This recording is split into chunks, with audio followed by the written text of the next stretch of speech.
तो मुझे ये लगता है कि इसके पीछे भी एक बड़ा लंबा इतिहास है। जम्मू कश्मीर में रेल पटरी बने और कश्मीर घाटी को देश और दुनिया के साथ जोड़ा जाए, इसका तसव्वुर, इसकी कल्पना आज से लगभग 150 साल पहले हुई, महाराजा प्रताप सिंह के ज़माने में। अंग्रेज़ इंजीनियर लाए गए, आर्किटेक्ट लगाए गए। उस ज़माने में छोटी ट्रैक हुआ करती थी, जैसे आप दार्जिलिंग में और शिमला में देखा करते। तो उस तरह की ट्रैक बनाने का भी एक मंसूबा बना, लेकिन वो बात आगे नहीं बढ़ी। फिर वो आज़ादी आ गई।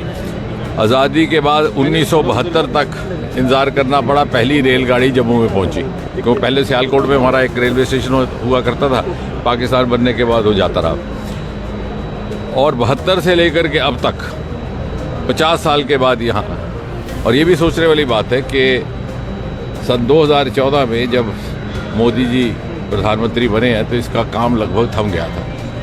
ये दुनिया का सबसे ऊंचा पुल जो आप देख रहे हैं, जिसका कल लोकार्पण होने वाला है, इसको लेकर के ही विवाद था।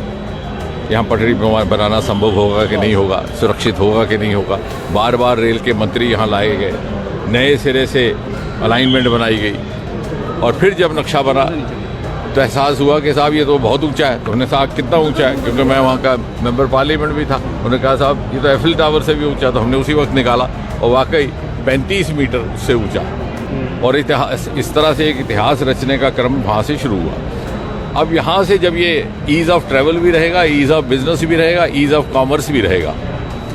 यहाँ से मात्र 3 घंटे में आप श्रीनगर पहुँच सकते हैं। मैं तो ये कह सकता हूँ कि आने वाले समय में अगर हमारे यहाँ के सरकार और पॉलिसी मेकर्स थोड़ा सा इमेजिनेटिव ढंग से देखें तो बहुत बढ़िया टूरिस्ट सर्किट भी बनता है। वैष्णो देवी के जो यात्री आए, और मैं चाहूँगा कि हम कुछ ट्रैवल एजेंसीज़ को भी इसके लिए तैयार करें।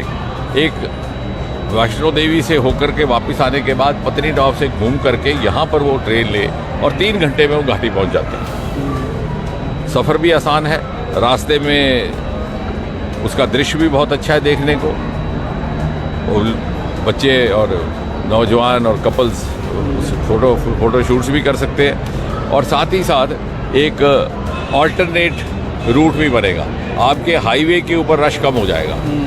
अभी इसी ट्रैक में से अभी हमने एक्सपेरिमेंटल तौर पर एक चेरी की ट्रेन यहाँ से रवाना की है, उसकी बोगी, और दूसरी एक फ़ौज के ट्रुप्स को लेकर के। तो यहाँ फ़ौज की जो इतनी बड़ी कॉन्वॉय नेशनल हाईवे पे चला करती थी, उसके लिए सुरक्षा बंदोबस्त भी करने पड़ते थे, उसके लिए ट्रैफिक पर भी लोड पड़ता था, उससे भी राहत मिलेगी। तो मुझे लगता है एक नया अध्याय शुरू होने वाला है। और साथ ही साथ जम्मू कश्मीर को भारत की ग्रोथ स्टोरी में जोड़ने का काम कटरा स्टेशन से तो हुआ ही था, लेकिन आने वाले वक्त में पूरी तरह से ये विकसित भारत का एक, उसके निर्माण का एक अंग बन जाएगा।